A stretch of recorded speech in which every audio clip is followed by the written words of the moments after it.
that can work in favor. If you ever have a bad game, you can just be like, I don't remember that. And they'll be like, she's doing that for a PR stunt. It's like, no, actually, she literally can't remember that. Yeah, it's perfect. I think they test your memory, and if it's horrible, they throw you at skip.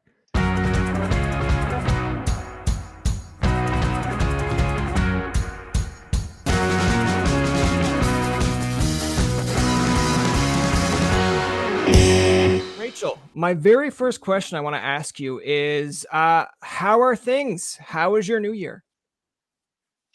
Uh, Awesome. It was things are great. New Year was pretty quiet. Lots of isolation and lots of time alone, waiting to hear what Curling Canada's decision was going to be, and yeah, now we're here and excited and training and doing everything we can. So when you mean here, like, are you actually in Beijing yet, or are you in an undisclosed location? No, we're pretty public about it. We're training in Canmore, in the mountains. It's beautiful, and if you have to be in isolation, you might as well have some amazing views. So we're really fortunate. The Canmore Curling Club has opened up their doors to us and able to give us some isolated training times. And we leave for Beijing on Friday, Saturday, the 29th. Okay, so now going over to Beijing, like, this isn't your first time going over to Beijing, obviously. I want to ask you, the different scenario here now is I feel like it's going to be like a little bit of a more bubble because of the pandemic. Like, what's your mindset towards that? Like, what's your mental kind of health? Because I know you've done a bubble before in Calgary, but like, this is another country completely. Are you kind of like, are you terrified? Are you kind of like, okay, I've done it before, I think I can handle it? Yeah, I think that's a great question. We've been to Beijing before and kind of had that experience and know what it's like over there. A little bit different from back in Canada, obviously, but I think because we're going to be there on an Olympic stage, the food and kind of the Canada vibe and everything is going to be great to be able to be over there with. And whether we have to cheer on from our TVs in Beijing, other athletes, I'm not sure what the COVID protocols are, but I think it's going to be lots of isolation. And I mean, we're going there for a specific job, and we're taking this really seriously and putting everything we can to training right now. And we feel like we're in a really good space and a really good spot to be able to go and perform. We've got maybe 5 days left of training, and already we feel as good as we can, and um, as good as we can mentally too, being away from family and trying to make sure that we're staying safe and that our families can kind of go back to their regular lives, because um, sometimes I think they were hoping we were leaving sooner than we were. Now, when you're talking about families, obviously you have a pretty young family. Like, is the husband phone you or FaceTime you and be like, "What do I do here? How do I do this? Like, can you help me out?" And you're like, "Dude, I'm away. Like, mom's away." Like, do you have those hectic moments, or is he pretty calm? Is he cool, collected? No, he's great. He's amazing with the kids, and he definitely gets dad of the year. I know there's some hectic mornings. Kind of, when mom's away, the things always, if things can go wrong, they will. And I know he had a couple hectic mornings that he dealt with really well. And no, he's been amazing and dives right in. He's, whether I'm there or not, he's amazing with the kids. So we're, I mean, the kids are super lucky to have him, and we have some help as well to help out, because obviously he's working full time, and we need some help with the kids. So we're lucky to be able to have that and have some family support. So that makes it a little bit easier and less stressful for Sean not to have to do everything alone, which is nice. Now, like, I know obviously you're representing Team Canada when you go over to this mixed doubles. I wanted to make you kind of feel at home. Like, listen, I've been to Ottawa. I actually went to school in Ottawa. The only difference is, now, give me a few seconds here. You went to University of Ottawa, which might be a little bit of a sore point for someone who has a Carleton degree. I don't know, Rachel. I feel like we can be friends. We can be friends, but I will, once the Olympics is over, I'm going to be like, man, University of Ottawa. I just, no.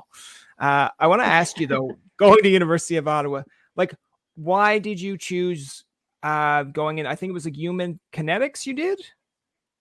Yeah, yeah, I have a BSc and a specialization in human kinetics So from the University of Ottawa.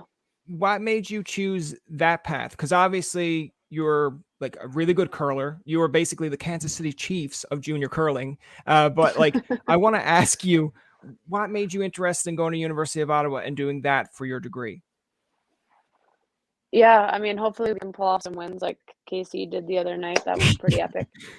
No, I mean, Ottawa's my hometown, and I mean, I love sports no matter what it is, and we've always trained, and so it kind of was an easy fit for me to go and learn kind of the science behind everything. And yeah, I mean, obviously curling has taken over my life a little bit, and so you can't really go and get a full-time job with the amount that we curl. We only have a few months off every year, and so yeah, it was a great time in university, and they were great. I was able to train a lot, and some of my classes I never even got to meet my professors because I was on the road so much. But no, it was a great atmosphere, and really loved Ottawa U. Sorry, Carleton. No, you know what? That's fine. That's fine. Listen, I'm not going to hold it against you because at one point I was actually at University of Ottawa when they had like, I call it in the bunker. When I was doing this podcast to start, I was actually in their radio station, and like the Wi-Fi reception was so bad that like when you were trying to interview people, I was like, come on, why are we in the basement? Like, what's going on here? And they're like, just be happy you're here. I'm like, you're right. They didn't ask for my Carleton papers. I want to ask you, of course, now going back with your partner for this mixed doubles, you go way back. I've seen some of those flashback photos that both you post, but like, do you remember obviously the Ottawa Curling Club that you both were involved in? And I think one of my friends who's actually involved with that curling club said this is the first time that both members represent Canada in the mixed doubles. I don't know if that's ever been brought to your attention. Maybe he's just blowing it up my ass. Maybe he's just saying it because he's like, I'm going to embarrass you in this interview. But like when you look back at that of how long you guys know each other, obviously does that help kind of going over in this mixed doubles? It's not like you're going over with like, well, we took one of the top females and one of the top males, and we just kind of was like, if you get along, great. If you don't, too bad.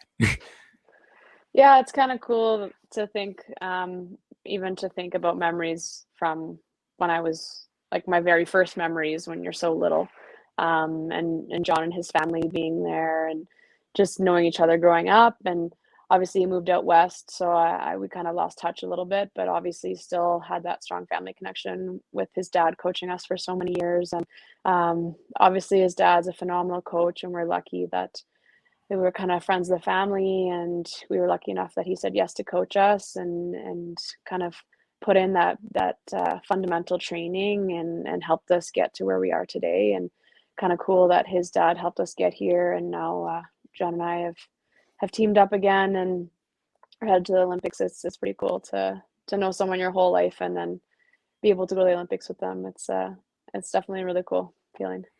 I feel like if I knew someone my whole life and they just were like, yeah, we're going to the Olympics for a sec, I'd be like, okay, but like, remember that time when we were younger and you did that to me? And it's like, really? You're going to still hold that over me? I'm like, you're right. You're right. We're going to the Olympics. Have there ever been moments like that? I doubt it, but it's a fun question. No, not that I can remember. I do remember him and my brother played in the junior nationals together. I think they were in Selkirk. Okay. And it's funny, our coach, Scott Pfeiffer, who's here with us isolating, played against them in the final. So Scott, our coach, played against John and my brother and beat them in the final. And I remember being like, I just remember memories of being in Earl's, like John's family home in the basement watching the TV, but I was kind of too young for a long attention span. So I kind of tuned in and out to the game. And yeah, no, I just have like a vivid memory of that. It's just kind of cool that things come full circle, I guess. Now, obviously, you've partnered with your brother before. I want to ask you, like, because obviously, when you have a brother sister duo, like I have two older brothers, and they're like 10, 12 years older than me, so it's not going over Okay. well. Like if we play sports, it doesn't go over well because I'm the youngest. But like in those situations when you're curling with your brother on a team, like, have there been moments where obviously if there's like not a camera or a mic on where you're like, dude, like stop it. Like I know what I'm doing. No, actually, I curled with my brother, and we're actually 10 years apart. And we get along really well. We've been kind of best friends our whole life, and never really had that sibling rivalry or anything like that. And um, when I play with him, like it's just fun, and he's a fun guy to be around. And so we went to like mixed, like 4-person mixed nationals back in the day, and I enjoy sweeping, and if we're just going for fun, like I don't like skipping. I like, having fun and not taking things too seriously. So I let him. He kind of did his own thing, and he skipped our team, and he's a phenomenal athlete. And it's just fun to be able to play with your sibling. And no, we get along really well, and I'm lucky to be able to play with him. And it was cool to see him play with John, and kind of growing up and watching them play together. It was definitely memories from way back when that are there's really cool to have. there's no Ross and Monica situation where it's like an arm wrestle or it's like none of that. Oh, that's kind of that's I They would have grab liked to each other's see. ears Yeah, and wrestle. Yeah. yeah, wrestle. Yeah, no, I mean that would have been entertaining, but I'm glad you guys get along. I want to ask you because it's kind of, I guess it's a little bit of an interesting question, but it's all in how you take it. So I hope you don't take it the wrong way. But it's like mixed doubles. Obviously, people want to kind of earn their way into the mixed doubles, whether they like challenge other people to get to this place. Now, obviously, Curling Canada chose both of you to represent to go over to for Team Canada, but I want to ask, like, is there a part of you, like, obviously you have the credentials. I'm not calling you out and saying like, how dare you go over to represent Canada, but is there a part of you that would have still liked to, like, defeat somebody to kind of earn that way to go over? Or are you kind of looking at it as if to say, you know what, I represented at the Olympics the last time, didn't really go my way. This is like my redemption. It's almost like my fight song. I don't know why I put my fist up, but I guess it's fight.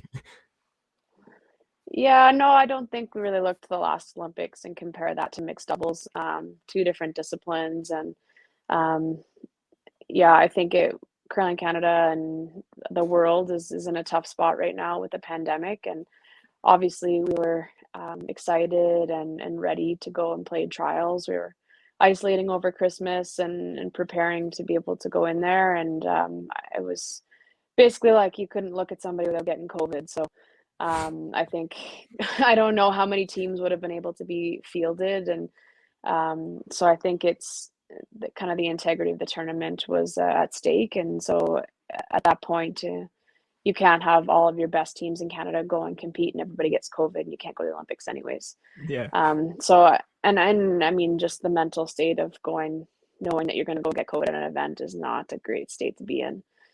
So I think the decision was made based on the safety, mental and physical safety of everybody involved. And um, obviously, we wanted to go and compete, and whoever came out, we have such great, strong mixed doubles that, I mean, there could have been we didn't know that we were going to get picked. There could have been quite a few people picked based on all kinds of criteria, and that Curling Canada decided what they felt was most important. And we're sitting here in Canmore training our tails off, but obviously we would have wanted to compete. It's kind of like I don't know, it's kind of it's a shitty feeling thinking that like not everybody got a fair shake, or not everybody had the chance, because everybody who was there earned and deserved their right. There were some people, who came in out guns blazing last few events and qualified and beat some really top teams, and it would have been great to see how that all played out, and who made playoffs and who made a run for it. So yeah, there's always that I mean, before, in the back of your mind, we can't really in the moment right now think about what ifs. We were chosen to represent Canada, and we've got Maple Leaf on our back now, and so we're training as hard as we can on and off the ice. Everything we're doing here is to make sure that we're as best prepared for Canada. We want to go and fight for Canada, and we know we've got lots of support, and we've gotten lots of messages from other curlers and that. And Yeah, it's if you look back at this situation, it sucks, and there's no I think everybody, curling Canada, the players, like, there's no fair way to do anything, and, um, it's tough because it's a newer discipline, and things weren't quite in place for a global pandemic. So, now I think we're, a little bit more prepared if that happens in the future, hopefully not. But yeah, it's, right now we're in the moment, and we're trying to make sure we're gelling as a team, whether it's on or off the ice, and kind of making sure that our confidence is high and that we're getting all the training we need, and making sure that we're doing everything to transition to Beijing time and be as safe as we can. And there's lots of balls in the air right now when you turn Olympics into a COVID Olympics. Yeah, like I want to ask obviously because when you were mentioning, of course, like, and I agree with you, the necessary like there's so many teams that could have represented Canada. Like I think it's almost like when it comes to ice sports in Canada, it's like we have an A team, a B team, a C team. You can just send them all over, see what happens. But I want to Right. ask you, like, when you got the call or text message or whoever it came through, like, where were you, and like, what was kind of going through your mind? Because, like, I know this is just me personally, but if someone said to me, "Listen, you get to represent Canada," there's a part of you that's obviously excited, but then, of course, with the circumstances, like you had mentioned, it's kind of like, shit, like this is the way I get to represent Canada. Not really how I want to choose, but like, how do you kind of get more positive, like the more positive, I guess, mindset than negative? I know it's kind of a little bit of an all over the place question, but like, if you don't mind, where were you two? And then how did you go more positive than negative?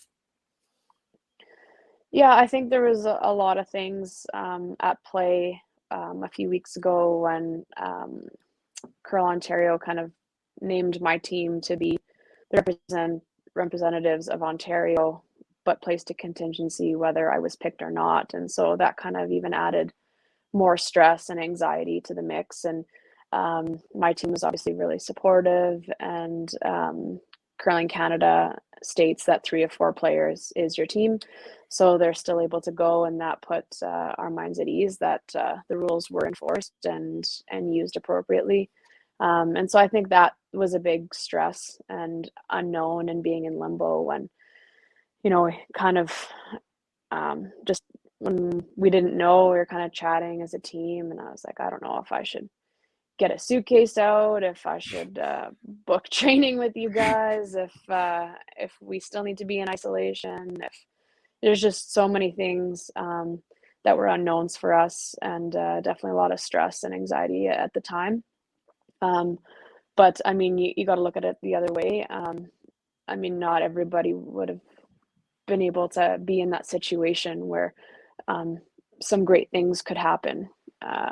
And I think that just the stress and anxiety came from if I was picked, then I could be letting my team down. And I think that was kind of where all that came from.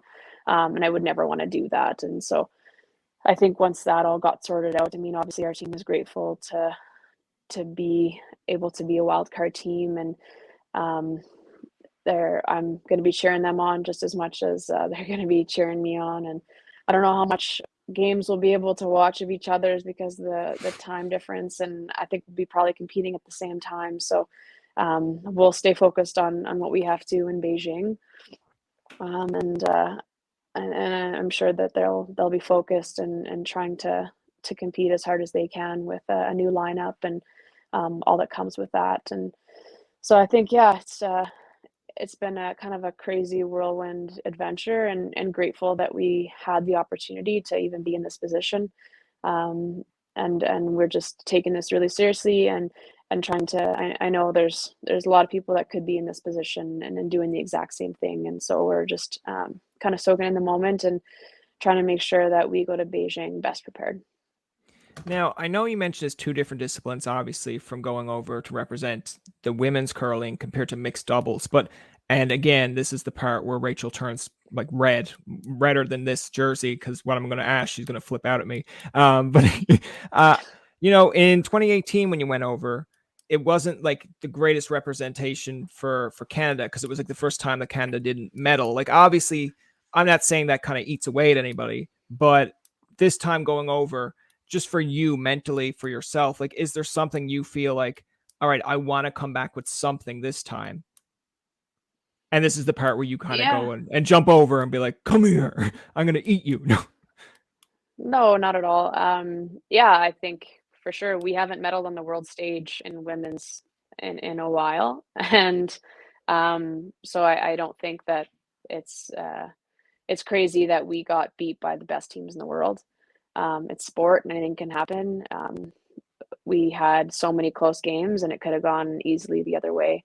But at the end of the day, we didn't play well enough to beat all those top teams, and um, yeah, it's definitely tough on the women's stage and the men's stage. It's all the other countries have been pouring everything into their teams for the last 30 years, and they're tough to beat. So we're trying our best, and obviously training as much as we can, and we'll be cheering on Team Gushu and Team Jones and giving them as much support as they need, and anything that we can do to help them. And I think vice versa. We're all trying to go there together as Team Canada and bring back as many medals as we can. Absolutely. Now, when you're mentioning about prep, I know you kind of got into it a little bit, but now with mixed doubles, like what kind of things are you prepping? Is it like certain shots? Is it like certain scenarios? Because I guess you're used to each other through, like I said, you've been friends for a while, you've been curling for a while. So like, what kind of things goes into prepping, say, a mixed doubles compared to just a women's or a men's? Yeah, it's different. I mean, depending, I think every mixed doubles team does things a little bit differently, like whatever makes them feel most comfortable. Whether you have a broom holder or not depends on who's throwing or what they want or what type of shot you're throwing. And so it's a little bit different in that respect, where in women's or men's, you always have a broom holder, you always have two sweepers, people that have judged your rocks for years. And in mixed doubles, obviously, that's a little bit different. We put our focus on four-person curling, and so we don't have as many reps judging each other's rocks, and so we're getting as many reps as we can judging our own rocks, and certain scenarios where John would be sweeping mine or I'd be sweeping his. I mostly call it cleaning his because it's tough to sweep a 4-second peel. But yeah, I mean, we have fun with training and make sure that we're having fun out here, but also making sure that we're focusing on specific tactics and strategy, as well as the kind of nuances that mixed doubles has, where kind of getting used to throwing with or without a broom for certain shots. Power plays are obviously different. How you would defend that, depending on the score, when to use your power play, all that kind of stuff. And John's been working a lot with the Australian team and has a lot of experience in that side. So it's nice to kind of have a bit of an expert on the team. And we're both great with strategy and have a lot of experience in curling in general. So we will rely a lot on that and our experiences kind of on the world stage. And we know there's going to be a ton of pressure. And I mean, win or lose, we're going to stick together and battle it out till the end, till they kick us out. Now, of course, when you're talking about pressure, like I want to ask you because it's in a bubble. Like it's different when you have fans in the stands, either they're cheering for you or they're rooting against you. But like, how do you kind of prepare yourself for a bubble? Because I know you did it in Calgary, and I know we talked to Laura Walker. Actually, I think she was in the bubble at the time when they were doing the tournament. But like, how do you kind of get that mindset? How do you get yourself prepped? Because it's one thing to, curl and still have some fans there and like you have some family. But in this case, it's kind of like you and your partner. Yes, you'll have Team Canada there, like other curlers, but you're trying to make sure that you don't get a positive test with COVID. And so it's very limited interaction. But like, how do you prepare for all this? Because I worry myself of just traveling to Ottawa from Newfoundland and being like, I hope I don't land. And they tell me, listen, you have to go back to Newfoundland. It's like, why? I didn't test positive. No, we just have enough Newfoundlanders up here. We don't need another one.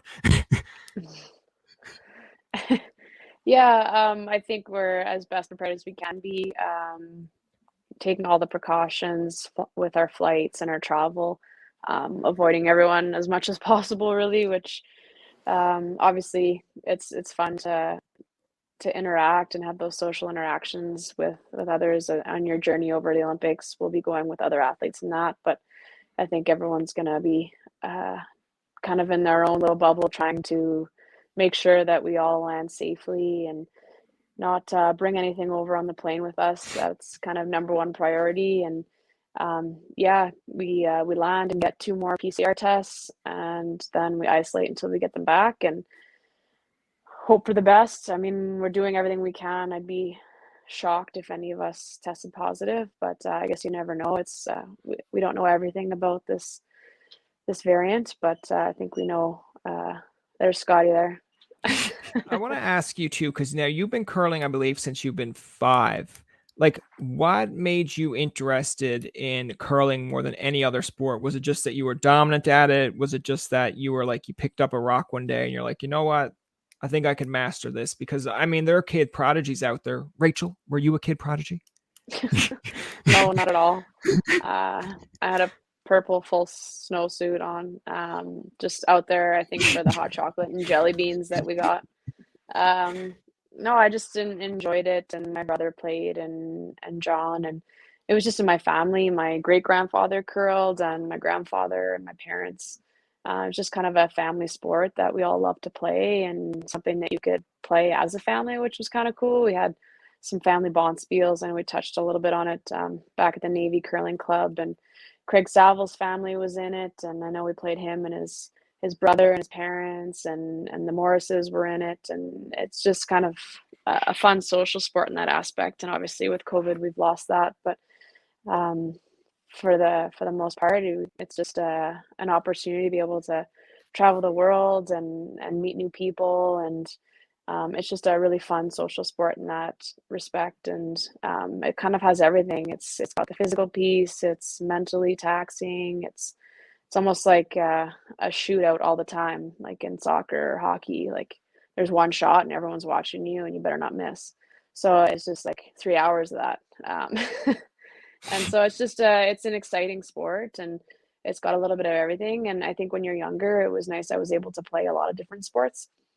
I'm just a competitive person, whether it's cards or sports or anything really. I just love to compete, and curling was just always there. And I think at a certain age, you have to kind of decide what sports you're gonna focus on and try and excel. And we had a lot of success in bantams and juniors, and just wanted to see how far we could take it. We love the sport, and it became an Olympic sport along the way, and that was exciting to watch. And obviously, dreams of being in the Scotties and representing your province, and then being on that world stage of getting the Maple Leaf, and it happened for us at a young age. And just phenomenal memories of that, and just kept pushing and see how far we can go. And now we're barring any COVID emergencies, are headed back to our second Olympics, and not John's third. He's got so many Olympics he can't even remember them all. But yeah, no, it's an exciting time, and we can't wait to get to Beijing. Now, you said you were a competitive person, competitive player, and you mentioned cards. Do you want to play a game of cards? No, I'm only kidding. I had them handy, so I figured why not. I want to ask you to kind of close out the interview, just to have a bit of a fun aspect here. Sure. Obviously, you know, Tim Hortons has hockey cards out with Team Canada. If they had curling cards out, what would be an interesting fun fact that would people would not expect to see on a Rachel Homan card? Fun fact. Wow. I don't know. Can you give me a topic? Well, anything. Like I have a terrible memory, so it's hard for me to go back and think about anything about myself. Well, that can work good. That can work in favor. You know, if you ever have a bad game, you can just be like, I don't remember that, and they'll be like, she's doing that for a PR stunt. It's like, no, actually, she literally can't remember that. Yeah, it's perfect. I think they test your memory, and if it's horrible, they throw you at skip, so you don't remember all the terrible shots that you made. Yeah. It's like, You Rachel, can what happened keep to curling, that? and it wouldn't be so horrible. Yeah. Yeah, No, Rachel, what happened to that last shot? I don't know. I can't remember. threw it perfect. Must have picked. Yeah. I want to ask another kind of interesting or fun question. Like, obviously, on your way over there to Beijing, long plane ride. Like what's going to be on your playlist for songs? Are you like kind of like Dwayne the Rock Johnson, where you're listening to like a lot of pump up jams, where it's like it's about drive, it's about power, stay hungry, yeah. Or is it just more or less like, oh, No, anything peaceful? I've got a workout playlist, so a little bit of pump up stuff when we're in the gym, but for the most part, we listen to country and just some random hits, and then we like the classics and some oldies too. We've got quite a good mix here, and Scott's putting up with our music and our food tastes, and yeah, he's loving it all. So it's what going good over what here. what kind of music is on your like when you say country? Is it like old country? I know there's like going to be an audience out here now that I'm just going to like purely alienate when I say this, but is it like Garth Brooks, Tim McGraw, or is it more like Luke Combs? I mean, Shania has to be in there. I feel like for You know me, if what's I was, funny? I legit was listening to a Shania playlist this morning. I swear to you. oh yeah, was I it I She's Not love Just a Pretty Face? Is it that one? Because I feel like that one would suit you. yeah, no, a little bit of everything from Shania. I pretty much love every single song that she's ever made. But no, we have a mix. I really enjoy like the newer country. Obviously I like older country too. We've honestly been listening to a mix of everything, but it's funny you mentioned Shania because I was literally getting ready this morning to Shania. Scott was singing Nice. along too, so I mean, I've only like I like new and old country. There's one that I actually found I think yesterday. Like sometimes you go on like iTunes, you're like I need new music, and I think it's like a cold beer. I think it's like Jordan Davis. I can't remember the other okay. because they're relatively new to me, but it's a really good song. I feel like when you're prepping or having a warm up, that's what you should have on the background, especially when you're talking about the mountain view. A Like, cold come on, beer. that's just yeah, cold beer, man. Check it out. It's a good song. And I'm not Yeah. like promoting that or PR. Imagine if they came after me like, actually, sir, we have our own PR. We don't need you. I'm like, totally understood. The last thing I want to ask you, because I know, to try to wrap this up a little bit too, because I know you have other things to do, maybe training, maybe enjoying the mountains, maybe just being like, hey, Newfoundlander, can you shut up so I can do other things? I want to ask, what are you most excited about going over to Beijing to see? Because obviously it's COVID. You can't really do much. Everyone has that whole, like, when you get married, there's things that they're like, we're not going to do that whole stereotypical of baby pictures where you put a side by side of when you're babies and all this stuff. How I Met Your Mother reference where they try to like X out every stereotype. But like, obviously, the Olympic rings people want to take a picture of in front of. What other things are on your kind of list in Beijing to do in the limited capability that you have of doing things? Um, I mean, I think we're just really excited to get on the ice and go compete as a number one. I'm sure we'll take a picture with the Olympic rings and we'll send it to you.